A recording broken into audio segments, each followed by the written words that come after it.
So welcome everyone. Thank you for joining us tonight. I am Allison Charney-Hussey. I am one of the Zone 34 RPICs, and we're thrilled to put on this presentation for you tonight. We've got folks from, oh my goodness, even in Sydney, Australia. So this is fantastic. Throw into the chat, let us know where you're coming from. We're thrilled that you're here. We're thrilled with our speaker that we can present to you tonight. And we want to encourage you that if you have questions, please put them in the Q&A box, not the chat box, so that we can make sure that any questions that you have for Alyce are presented to her accordingly. So I've got some great information for you in case you haven't done this yet. We have some things coming up. Your first quarter tasks for your public image citation are almost due and ready to be submitted. So your social media audit, which was due July 31st, you still have a few more days to get that into us, as well as your public image plan and your content calendar. Those things are available on our website, www.rotaryshares.org/2021, and either the month July, August, or September. So we hope that you'll be able to get those in. These three items are required for the public image citation. So make sure you get those in and get those done by September 30th. We also, let's see if I can, there we go. Looking ahead, we have some more wonderful things for you to participate in. Make sure you're taking pictures, as Alyce will tell us how to do shortly. Make sure that we're documenting our World Polio Day event, our Foundation Month events. Make sure you grade us and let us know how we're doing in December. And then, of course, don't forget, most important, October is right around the corner. World Polio Day, End Polio Now. Let's get that word out there on that. So if you've got any questions, make sure you feel free to put it in the Q&A. One of the team members from Zone 34 will answer your questions about the public image citation. So I keep seeing all of these wonderful places: Trinidad, Fernando South, St. Croix, Mid-Isle. I love my St. Croix folks. So we're thrilled that you all are here tonight. Where are we, Sean? How many participants do we have so far? I think we've got over 100 participants. So Jacksonville, Florida, Smyrna, Georgia. We love all of you. So very excited. I am thrilled to introduce to you all Alyce Henson. Alyce she's a visual storyteller for more than 20 years, and she served as the first staff photographer for Rotary International from 2004 to 2019. Alyce began her career at Rotary as the supervisor of photography and senior photographer. She documented projects globally and locally led by Rotarians taking action in their own communities to address the pressing issues of eradicating polio and other diseases, providing clean water, maternal and child health, peace programs, education, and growing local economies. Often, projects included working with other top-rated NGO partners, such as the Bill and Melinda Gates Foundation, WHO, UNICEF, Habitat for Humanity, and Shelterbox. Projects varied from working as part of a production crew, as their still photographer, producing projects independently, and managing event photography. For World Polio Day in 2019, Alyce produced, directed, and captured still imagery for the India segment, Heroes for Polio Eradication, HOPE, that video series. Alyce enjoys staying connected to the many Rotarians she has met worldwide and befriended through their work together. We're thrilled that she's with us tonight. Currently, she's working as a freelance photographer in Chicago, Illinois, and we'll make sure that we put in the chat where you can see more of her work and connect with Alyce directly.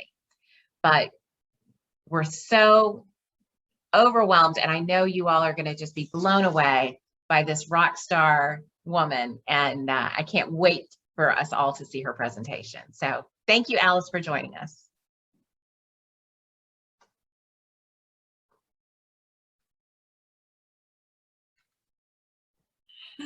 Hello, Allison. Thank you so much for the warm welcome. That was way better than the way my bio is just simply written out. You delivered it so wonderfully. Thank you so much. I'm so excited to be here and to share my work and my stories and knowledge with you all. So again, please put your questions in the Q&A and not the chat. They might get lost in the chat function. And I think I'll start my presentation. So hang on, let me share my screen with all of you.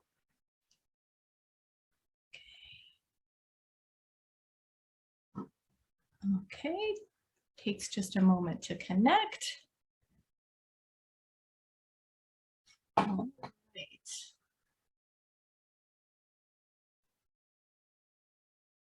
Okay. Just got to get a few other things out of the way on the screen. Okay, perfect. So I also want to give a big thanks to Marshall and Sean for inviting me to present during your meeting. I'm thrilled to connect with all of you this evening.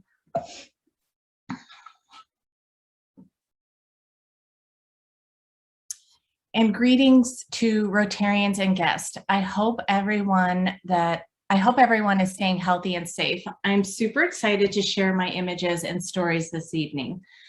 I'm going to be jumping around a bit, but let's get started on a little journey transporting you to some of the places my Rotary career has taken me.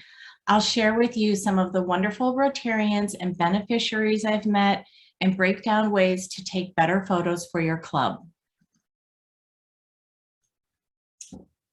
Day after day, ordinary people become heroes through extraordinary and selfless actions to help their neighbors.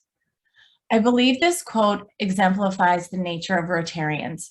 How fitting that a Rotary volunteer was getting ready to place this sign at the entrance of a newly built tiny homes for the homeless in Seattle, Washington. Mercer Island Club members and carpenters volunteered to build and paint the homes. These are some of the amazing places around the world I've witnessed Rotarians doing everyday actions to create positive and lasting impact. In the beginning of my career at Rotary, my first international assignment took me to Thailand and Cambodia. The Aka Training Center in northern Thailand took in children from 27 Aka Hill tribe villages. Some were orphans, others were sent by their parents, and they learned English and Thai to help them function in mainstream Thai society. On my left in the images, Linda and Maxine taught sewing in the same room that was used as a library filled with books. Other club members from British Columbia worked on construction projects and taught English lessons while I was there. I love capturing slice of life moments such as this Rotarian connecting with kids and being a kid herself. On one of the southern islands of Thailand, I met tsunami survivor Jury. She stands on the former site of her home and rice farm fields. Her husband died in the tsunami, leaving Jury to start over and raise their 2 children.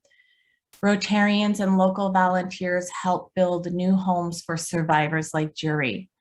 Thai Rotarians coordinated food distribution and other supplies to displaced people.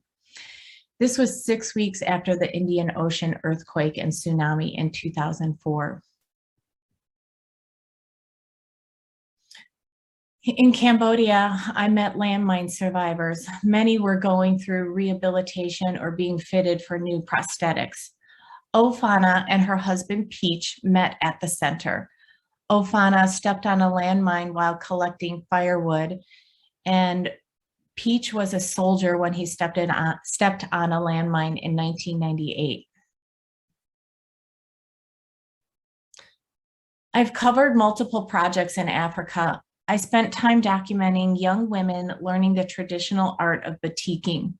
It offered them a viable skill and the opportunity to sell their wares in local markets. Often when girls reach puberty, they dropped out of school due to the lack of menstrual hygiene products and sex trafficking. Clubs in Niger and Germany sponsored this project. Women traveled from near and far across the desert region of Niger to receive medical checkups for themselves and their children at a Rotary-sponsored clinic. The children would also receive vaccinations, including for polio. This scene at a Rotary-funded well outside the clinic caught my eye across the way. The people at the well were observing me as much as I was observing them. It was only a brief moment of stillness until we all got back to what we were doing. But I was really glad I took a moment to look beyond the clinic activities. Otherwise, I could have easily missed this beautiful scene. In Uganda, I observed projects with local Rotarians and community liaison leadership. It's an example that prioritizes respect for community members' knowledge of what their needs are. They are able to communicate best those needs to work with partners, volunteers, and receive appropriate supplies. While in the Dominican Republic, the Bio Sand Filter Project, once again led by local Rotarians, focused on community engagement, the benefits of clean water, and the ease of maintaining in-home water filters. Sarah and Robert went around conducting home filter installations and workshops. Telling your local stories builds understanding and highlights the issues, relevance, or challenge. These are Rotarians working together to find a solution and taking action. Leonida's child was born days before she received her water filter, giving her child a better start in life by reducing illnesses from waterborne pathogens. Most of the area homes didn't have potable water. On the left, you see the issue or the challenge. The image on the right shows the impact Rotarians made in the community by providing clean water. In the Romanian countryside, Rosica milks her cows, and the men of the Spatsic family stand on the hillside of their field. They participate in the Farmers Feed the Children project, a partnership between Heifer International and the Rotary Club of Little Rock, Arkansas, and Cluj-Napoca, Romania. The farmers are given livestock and other resources in exchange for donating portions of beef, dairy, and poultry to local children's facilities. A polio survivor that works as a seamstress climbs the long and tall cement stairs of her home to the third floor rooftop. She navigates them regularly to get to her sewing room, a reminder of what polio survivors endure. Still, she is considered fortunate since she has a loving family and she hasn't been discarded to the streets. My friend and your incoming president, Jennifer Jones, shared these images during her 2017 TED Talk and Polio Now. You can find the TED Talk on YouTube. Brazilian Rotarian Gilberto, a survivor of a childhood electrical accident and an electric company manager, teaches young people the skills to become electricians. He is one of several Rotarians who developed the course and teaches the program. The tuition for the students was in part funded by a Manchi grant. Witnessing children in the city dump scavenging for food and items to sell was a heart-wrenching experience in Nicaragua. Although this problem still exists, there is an upside thanks to Rotarians. At the Aldo de Bon School, many children over the years have received an education, school uniforms, and regular meals they wouldn't have otherwise. I first met Rotarians from District 6400 on this assignment when they were working on projects at the primary school and the vocational training center. I took this image during the same assignment in Chinandega at the vocational training center. It continues to be used on Rotary.org to exemplify supporting education. Fast forward to 2019, October 2019. I'm rarely a fan of showing group photos, but I just had to share this one because I returned to Chinandega once again by Rotarian invitation from my friends Larry and Sarah Wright. I can hardly express what it meant to me to receive such a request a month after the ending of my 15-year career as a staff photographer for Rotary International. This time, District 6400 Rotarians, Detroit volunteers, Nicaraguan Rotarians, and local volunteers came together to operate a week-long dental clinic and EMT training for students and community residents. 14 years after my first trip to Nicaragua, I felt I had come full circle in my Rotary career. It was truly amazing to see the dedication and connections continuing through this international partnership. I couldn't have asked for a better way to bookend my Rotary career. During the trip, Colleen, a dental hygienist on the team, worked tirelessly and with great patience with children and young adults that didn't have regular dental checkups. Sometimes the entire team included a reassuring mother in the room with her son who was scared to be in the dental chair. I also had a chance to revisit Aldo de Bon School. It was wonderful to see a thriving student population and the school meal program going strong.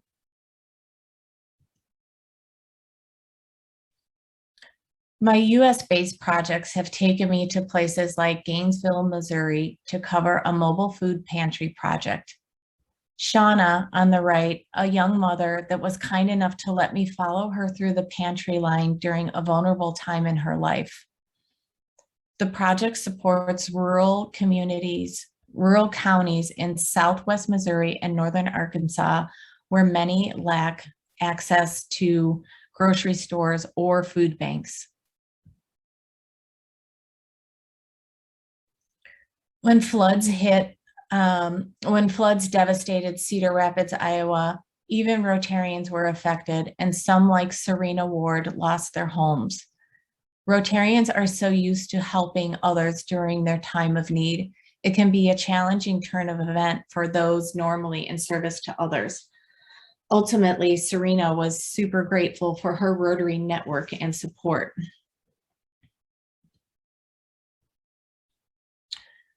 One of the benefits of being a US-based photographer doing US-based projects is the accessibility I have for follow-up coverage and developing trust and lasting friendships.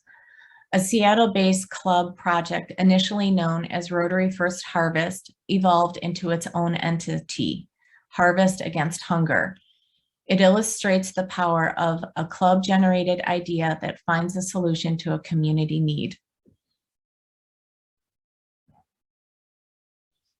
This image of my friend and executive director of Harvest Against Hunger, David Bobanek, is in the 2021 issue of Martha Stewart Living magazine.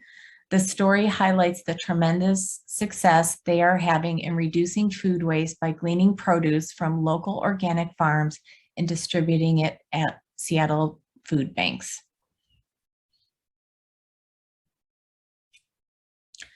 So now I'd like to switch gears a little bit.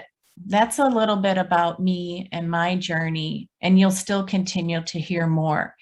But now I'd like to move into ways club members can tell their own stories. It starts with understanding your brand story. This is a brief overview of brand storytelling for Rotary. It touches upon elements to think about when you're creating images for any type of visual branding. Think about these elements while I show you a few more examples of ways to create brand storytelling images.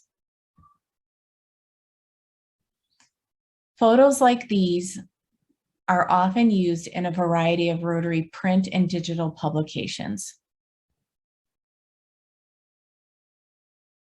I've had the great opportunity to travel the globe photographing the presidential profile stories. Showing the global family of Rotary is another aspect of branding. I've created ads for polio. I've documented polio in India multiple times and in Africa. Project images are used on social media quite a bit, and you must consider this format as well. Here's another example of an image on Rotary.org for the areas of focus. A magazine feature story. Profiles.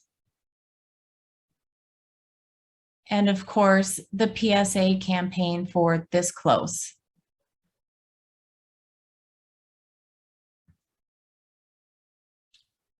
As well as images for giving campaigns. And last but not least, the People of Action campaign.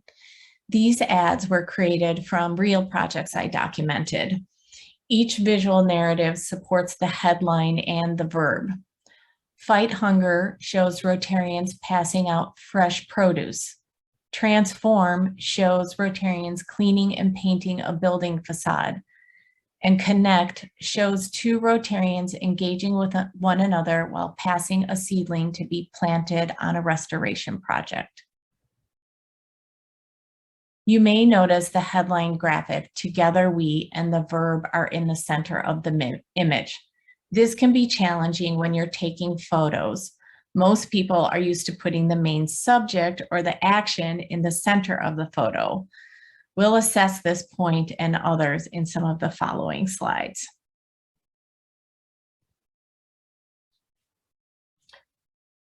So what makes a good photo? What makes a good brand photo? What does a photographer consider when creating brand storytelling imagery? Let's break it down for POA, People of Action, your local PR, newsletters, however you need to get your story out. First and foremost, there needs to be action. Action amongst Rotarians is key.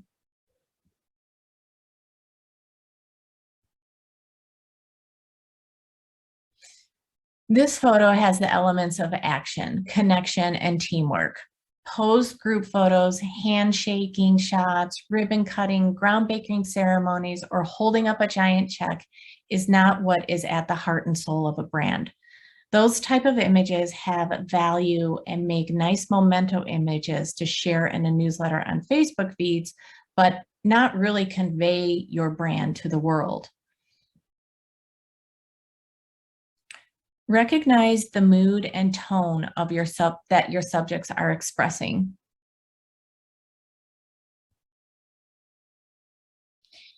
Here we see joy and connection. If your subjects are deep in thought or concentrating on their tasks, they may be perceived as a bit too serious. That seriousness at times may be perceived as stern by the viewer or unhappy. Look for joy and connection. And don't hesitate to interact with your subjects to get them talking to each other while volunteer. Sometimes I have someone off camera stand next to me and make light conversation with the subjects to get them to smile or laugh a bit while I'm photographing them. Or while they're doing a certain action, I might just say, hey, keep what you're doing, but look over here. And, that's how I got the image of the young man painting in the doorway.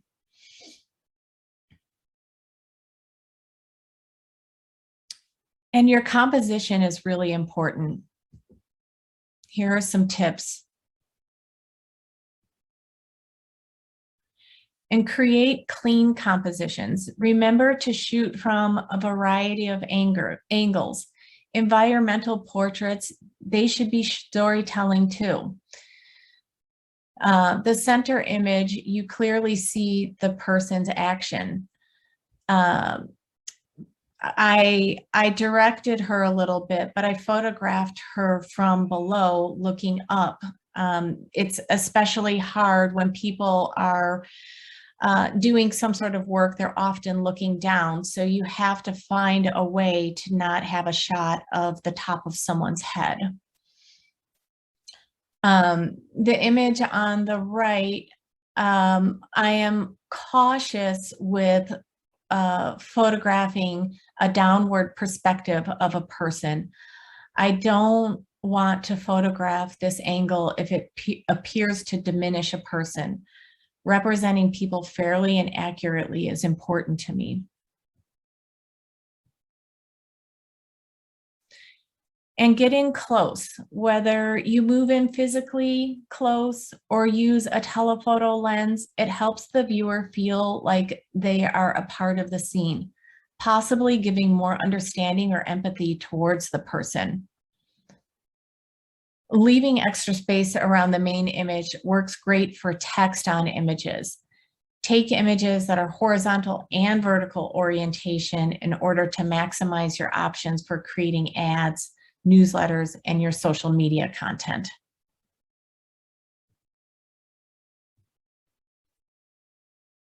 Consider these lighting tips when you are planning your photo shoots. It's also really important to try to work in early morning light or late afternoon light right before sunset. This is often known as the golden hour.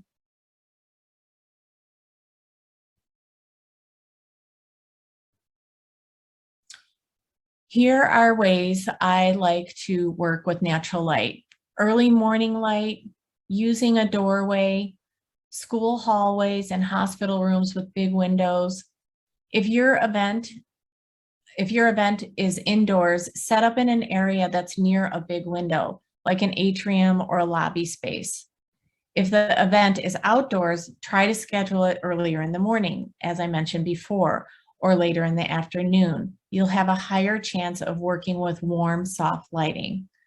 Lastly, if the day is overcast, don't worry, don't stress about it. This will give you more leeway with the time of the day you can photograph, and you won't have to worry about harsh shadows of the midday sun.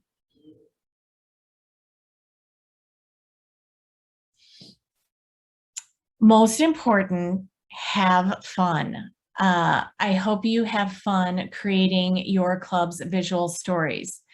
If you are a curious person and you like people, you're off to a great start to being a storyteller. Remember to be kind to people you're photographing and show a genuine interest as you prepare to photograph them. Once you've gained real trust with people, they often open up and want to share themselves. This leads to more authentic visual storytelling. I can't think of a better way for club members to take ownership in telling their own unique story. I know all of you could share similar stories of relationships you've made through the years through Rotary. You are more than just an ad campaign, but these words ring true because you are real people of action that breathe into existence, fighting hunger, transformation, connections, mentoring, and ending polio. Keep being people of action. The world needs you now more than ever. Thank you, and I hope you enjoyed this presentation. Oh.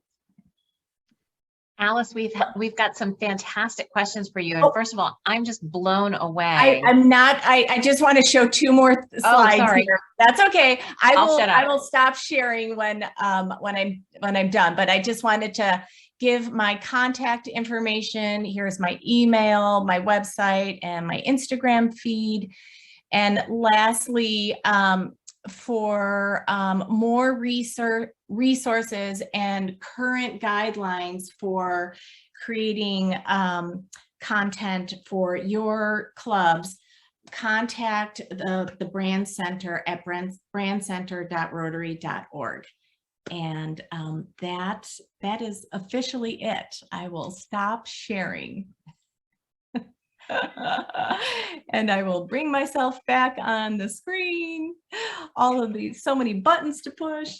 So many buttons. I'm blown away. I mean, these photographs are just amazing. And we've got some really fantastic questions that were presented. So first and foremost, and I think especially when you were taking photographs of people who were, you know, in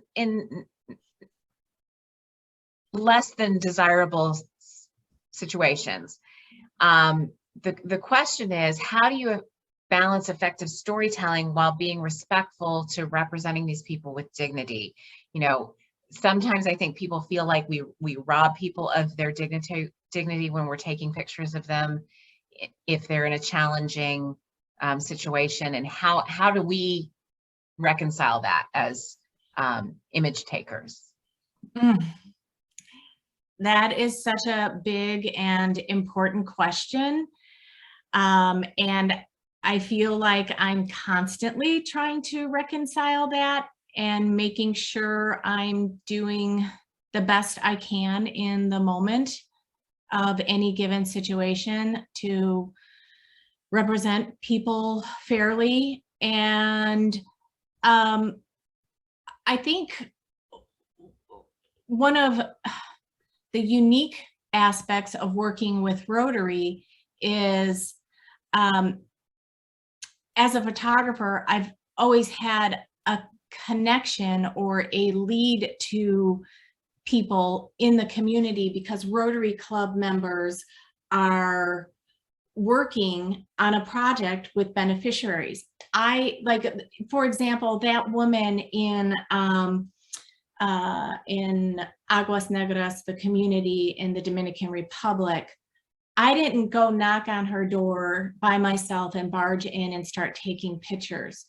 She had a relationship already with Rotarians. So you guys are all in a huge vantage point where you already have connections with people. It's not like you're out just taking pictures of people on the street. I think it's a little bit different when, like, for example, I was at the dump. Those photos could definitely be considered more exploitive. But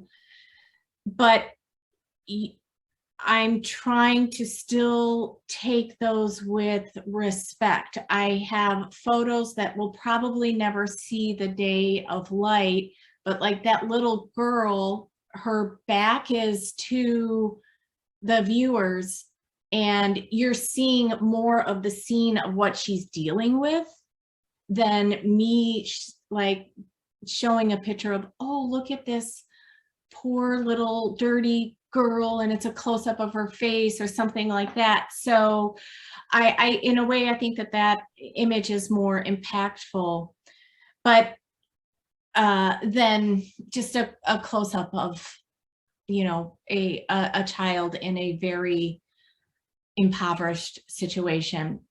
And that's a great segue into the next set of questions, which is, you know, we're assuming that you're getting permission, asking permission to take their photos.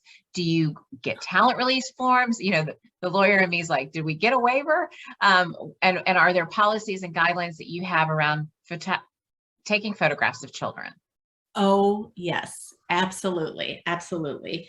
I would say in my early years at Rotary, the policies were not as clear cut, and the second half of my career and time there, it was very buttoned up, and we all got in line.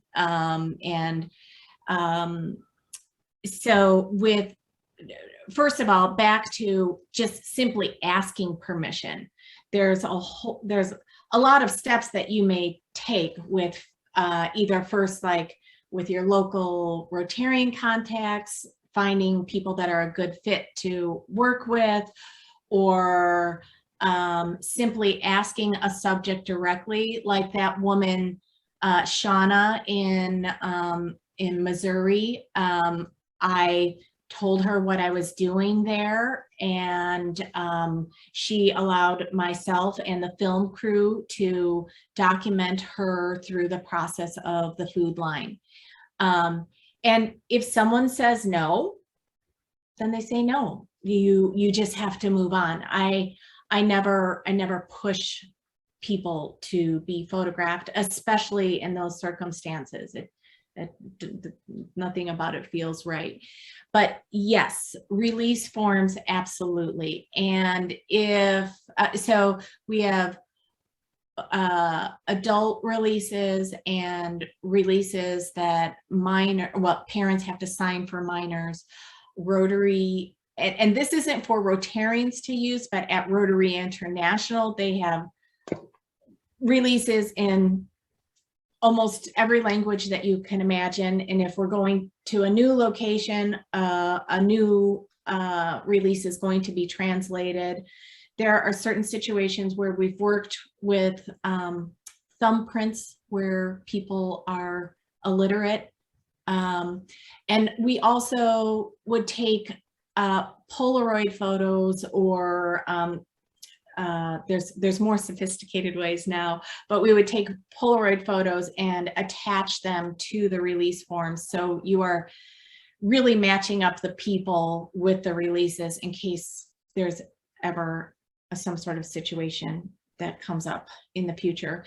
And then lastly, regarding releases, because I know this is not the most exciting part to be talking about, but it is very important.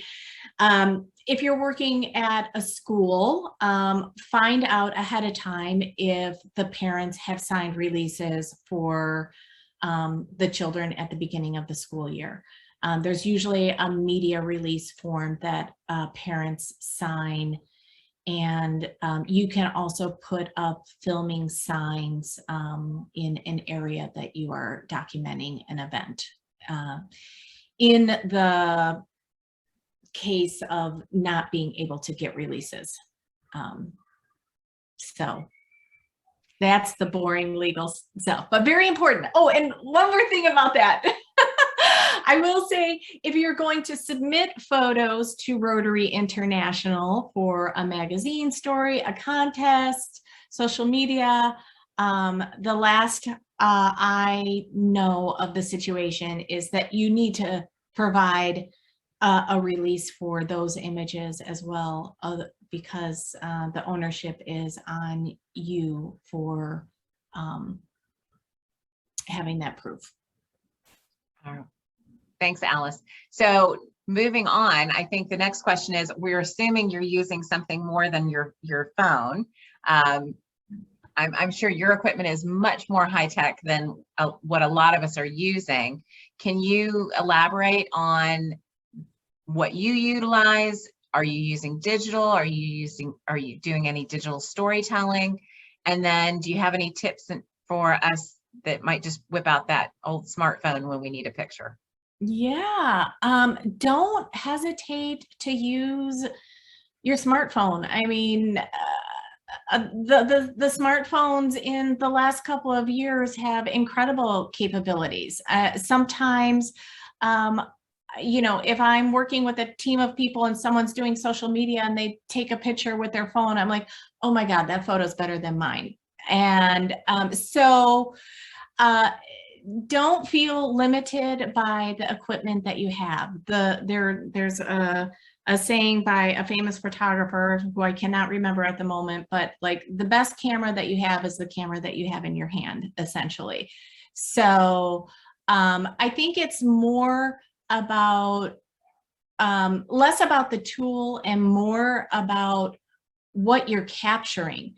If you're using $10,000 equipment to do group photos and people holding up checks, and then someone else is using their iPhone or other type of smartphone to take storytelling images, you know, those images are just more impactful. So, and there are all types of either free or very inexpensive, like iPhone photo classes online that you can take if you want to learn how to use it a little bit more sophisticated. One thing that I do like to do on my phone when I'm taking a picture, I don't know if I can actually show it to you, but you know, this is a very simplistic tip, but one thing that I like to do is if my photo looks too light or too dark, like if it's too bright because it's super sunny, then I just tap my finger on the brightest part of the image to bring down the brightness. And you can play around with that, and it's digital. So it's like you're seeing the changes happen right away. So to get the proper exposure, you can make that happen fairly quickly with a smartphone. So really think about like the storytelling images more so than the piece of equipment that you're using. Okay. I did see a lot of questions about editing photography, editing your photos, editing, you know, are there great tips out there that, is there a certain platform that you use to edit your photos? Yes, I mainly use Adobe Lightroom. And I have used that software since it started, since it was created. So I'm very familiar and comfortable with that. So I do my file renaming, my captioning, my keywords, my batch color correcting, my tagging of best photos, deleting my photos. But you know, you don't have to use something that expensive either. I don't know the products available as much for PCs, but like the software that comes with a Mac computer for photos is great. Bridge is still in the creative suites. So if you do get that, that's another option if Adobe Bridge, if Photoshop, or I'm sorry, if Lightroom seems overwhelming. And then there's another software that a lot of photojournalists use that I really like as well. And it's not subscription based, which is really nice, unlike Adobe software. Called Photo Mechanics. And I think, you know, I don't quote me, but I think it's around $150. And you can see your previews really quick, and it's great. Well, and I know you referred everyone to Rotary's Brand Central. So one of the question is, can we use the stock photos? And I'm guessing that maybe some of those stock photos might have been yours. Yeah. Yeah, a lot of them are. There's a set of images on the brand center for every area of focus, and I haven't looked at it in the last few months, so I don't know if it's been updated. But when we started the brand center and put that collection together, I edited the majority of those images, and they were mostly my images, and the other staff photographer, Monique Lozinska, who is still there, and a few from freelancers. But yes, many of the photos are mine. Ed wants to know if you've created a digital story on a particular topic using a digital storytelling technique, and if you have any examples of those. I'm not sure what you mean by digital story, because pretty much everything I do is digital. Perhaps a succession of the story. Well, I mean, I've definitely worked on projects that, you know, may have a main story, and then the content is used on multiple platforms. So, for example, the story I did on like the shelter box training story, I think that was 2018, 17 or 18. So that was a magazine feature story. There was a web companion feature story that also had short interview clips with each of the Rotarian and Rotaractors that were going through the training.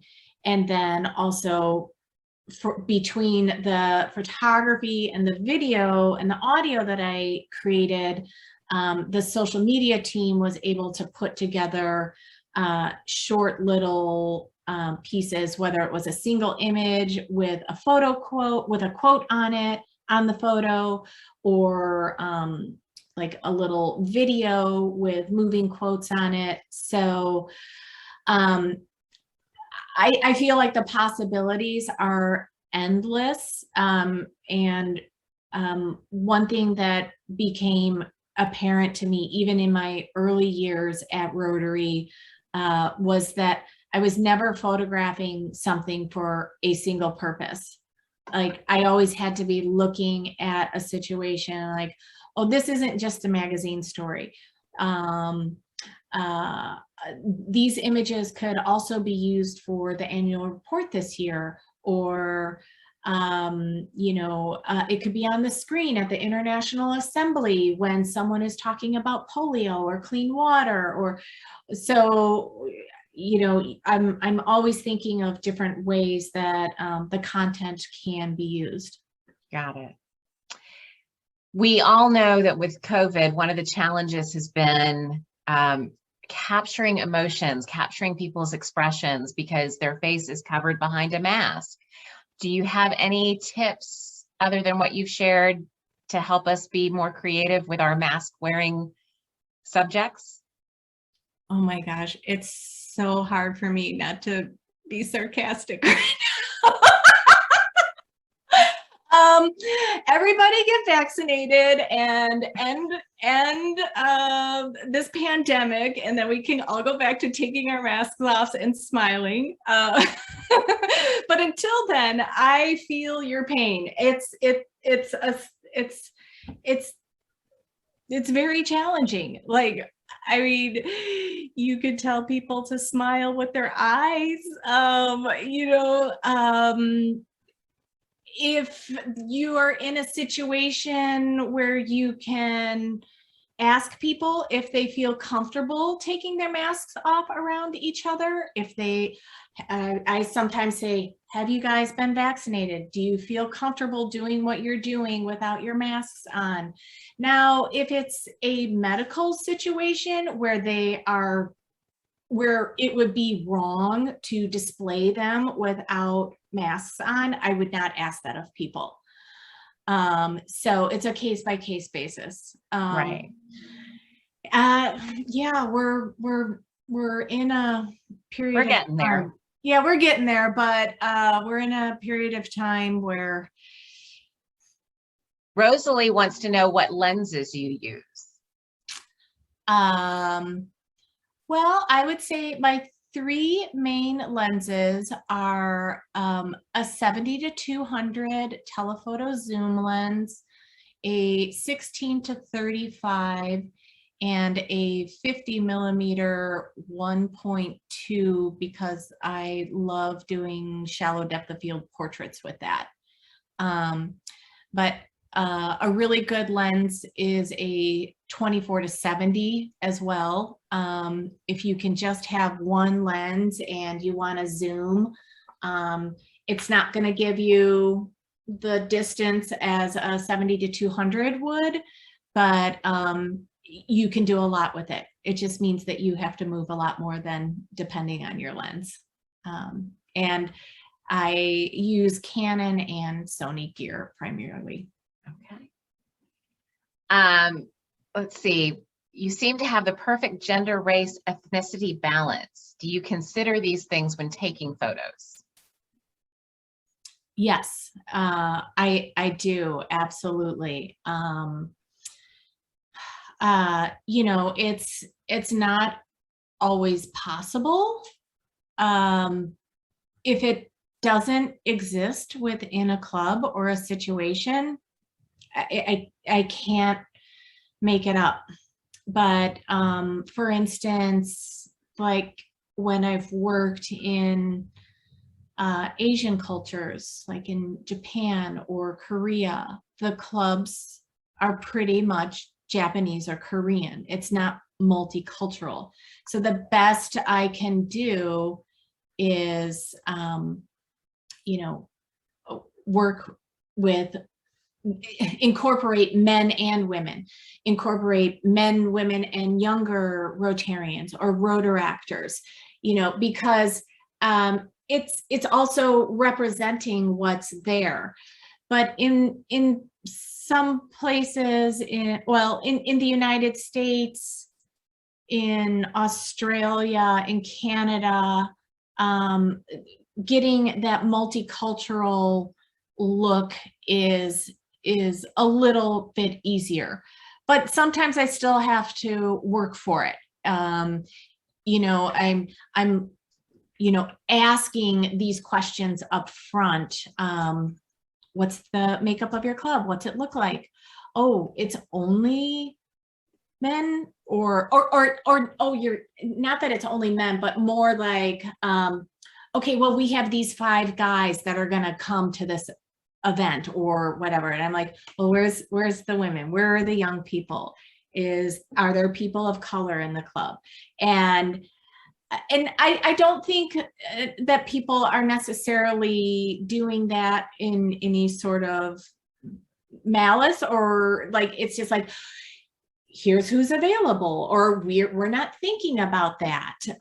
But as an image maker that is trying to show the diversity and inclusivity of Rotary, I'm very conscious of that. Great. And I think perhaps maybe you know Doug Vincent, because he says, great presentation as always, Alyce. But he's wondering if you have now become a Rotary member, as we all are. I have not. No, I am not a Rotary Club member. We'll have to work on that. Yes, we will have to work on that. It's actually easier now than ever before with e-clubs and everything. Well, thank you, everyone. I know there were some questions in the chat about Canva. We'll try and get you the information about the Canva presentations and discounts and things like that. We'll get that out to you. But we're so thrilled with this. Thank you so much, Alyce, for being with us and sharing your stories and sharing your Rotary stories that you have shared with all of us throughout the years and again tonight. So thank you, everyone, for joining us from all over the world. What an exciting program we were able to bring to you tonight. And on behalf of the Zone 34 team, we're just so glad you joined us, and we're looking forward to seeing you again at our next session.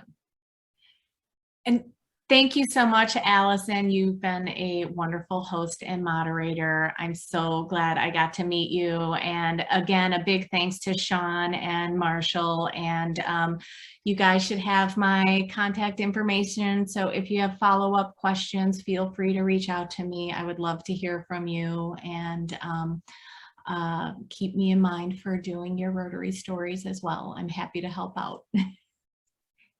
To everyone, this presentation was recorded and it will be available on the website. So make sure you share it with those that couldn't join us tonight, because they should see Alyce's wonderful work and learn from her as much as we did tonight. Thank you all. Have a great evening.